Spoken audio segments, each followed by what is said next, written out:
कितने सेकुलर हैं, कितने अच्छे हैं, देखो मुसलमानों की सुरक्षा भी दे रहे हैं, सब कुछ दे रहे हैं। अरे सुरक्षा पहले ही दी होती हमला नहीं होता। ये एक टाइम रहा था पार्लियामेंट में, एक साधु हूँ और मेरे ऊपर बहुत अत्याचार हुआ है, तो उनकी गर्मी हमें लगा उसी टाइम शांत हो गई थी। तुम जानते हो फेंकू हैं जो फेंकते हैं सो कहते रहते हैं, कितने तुमने गर्मी शांत कर ली है अभी तक।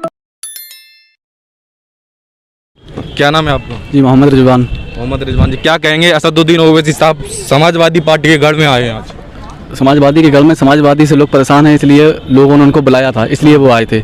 लोगों को चाहत थी कि वो आएँ और एक ऐसा भागीदारी परिवर्तन मोर्चा को वोट दें, क्योंकि मैंने सपा बसपा भाजपा सबको वोट देख चुके हैं और किसी एक पार्टी को समाज का विकास हो जाता है और लेकिन आम जनता मारी जाती है, पिछड़ा दलित और उसका अल्पसंख्यक का कोई विकास नहीं होता है।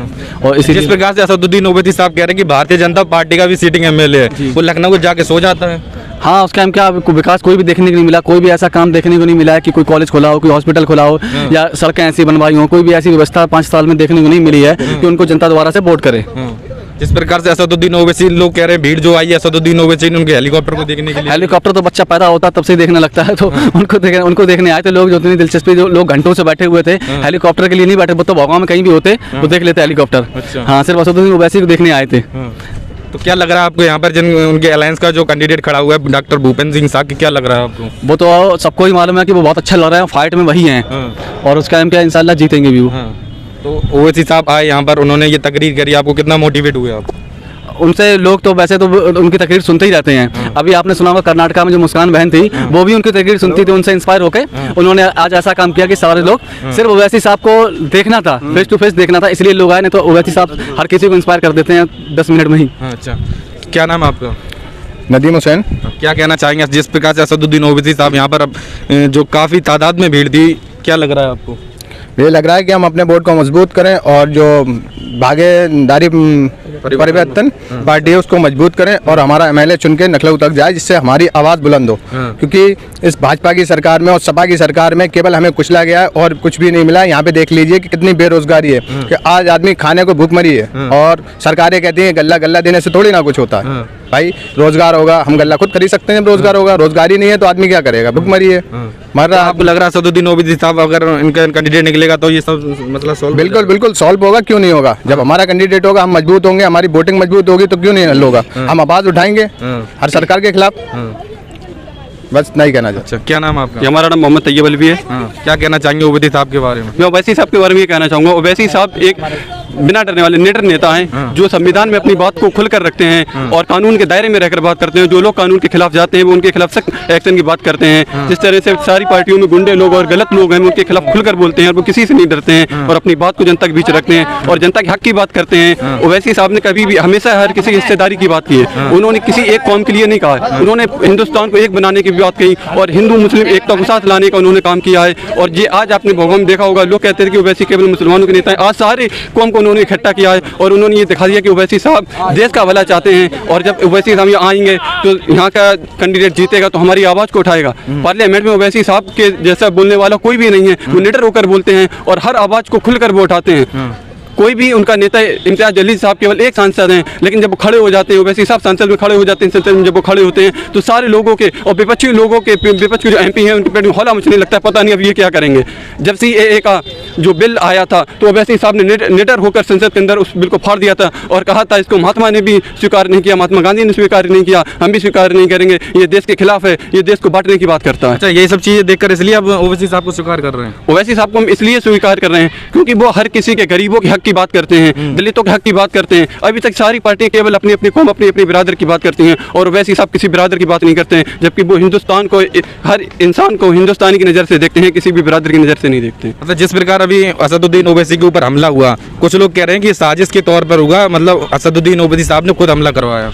अब ये तो ऊपर लेवल की बात है, इसमें हम अपना ओपिनियन नहीं दे सकते, हम नहीं जानते। नहीं, लेकिन कुछ अपनी राय तो व्यक्त कर सकते हैं। हमारी राय तो ये है कि मतलब इस तरह का जो हमला हुआ, जो बड़े स्तर पर इसकी जाँच हो रही है या फिर सरकार है वो इसको देखे कि हम अभी छोटे हैं, इसके बारे में क्या बता सकते हैं, हमें इतनी जानकारी नहीं। अच्छा, क्या कहना चाहेंगे आप? हम ओवैसी साहब के बारे में कहना चाहते हैं कि ओवैसी साहब बहादुर निर्दयता, जैसे अभी आपने कहा था कि हमला एक सोच समझी साजिश तैयार इंसान करवाया है। हर इंसान के पीछे एक मकसद होता है। अगर ओवैसी साहब ये हमला करवाते हैं अपने लिए तो जाहिर सी बात है सुरक्षा के लिए, जबकि सुरक्षा के लिए मना कर रहे हैं क्योंकि बहादुर नेता है जिनने ये हमला करा है, बुज़दिली के तौर पर हमला करा है, पीठ में छुरा भोंकने ऐसा काम किया उन्होंने। भाई ये संविधान का दौर है, यहाँ पे सबको आज़ादी की बात कहने की है। अगर कोई इंसान गलत बोल रहा है तो आप अपनी बात उसका जवाब दो। भाई जी क्या वो चला देंगे, जबकि योगी जी कहते हैं गुंडों को बंद कर दिया है। और ये गुंडे कहाँ से आ गए भाई, जो बीजेपी के होटल के फोटो लगाए हुए हैं। और बैरिस्टर हमारे देश का नेता है, एक बड़ा नेता है, और उन्होंने कहा मुझे सुरक्षा मत दो, इस देश के हर नागरिक को सुरक्षा दो। अगर देना है मुझको सुरक्षा होने से क्या होगा, तो वो सबके लिए लड़ रहे हैं। ऐसा नहीं है कि मुसलमान के नेता खाली वो। योगी जी कह रहे हैं कि 10 तारीख को गर्मी शांत कर देंगे। अरे वो तो हमें मालूम, पार्लियामेंट अंदर कैसे रो रहे देखते हैं, उनकी गर्मी शांत उस टाइम हुई थी, आंसू बाहर आए थे। वो तो चाहेंगे क्या कहते हैं, वो तो भाई जानते फेंकू हैं, जो फेंकते हैं सो कहते रहते हैं। कितने उन्होंने गर्मी शांत कर ली है अभी तक, करता है किसी गर्मी शांत? जहाँ भी देखो मामला उल्टा हो जाता है। अभी देखिए वो तो क्या कहेंगे उनके बारे में। अभी एक टाइम रहा था पार्लियामेंट में, एक साधु हूँ और मेरे ऊपर बहुत अत्याचार हुआ है, तो उनकी गर्मी हमें लगा उसी टाइम शांत हो गई थी। जब गर्मी अगर इतनी है तो कोई भी दौर हो, कोई भी वक्त हो, वो गर्मी बरका ओवैसी साहब ने वो गर्मी बर्बाद करी, इनकलाब गर्मी हमारे अंदर पैदा करी है। हमारे अंदर उन्होंने कलम की गर्मी पैदा करी है। हमारे अंदर जन लिखा है तलवार उठाओ, हम उनकी तलवार का जवाब कलम से देंगे। अच्छा। हम उनकी बात का जवाब बात से देंगे। उनके तो कायर और बुज़दिल नहीं है जो हमला कर दे चुपके बैठ गए थे।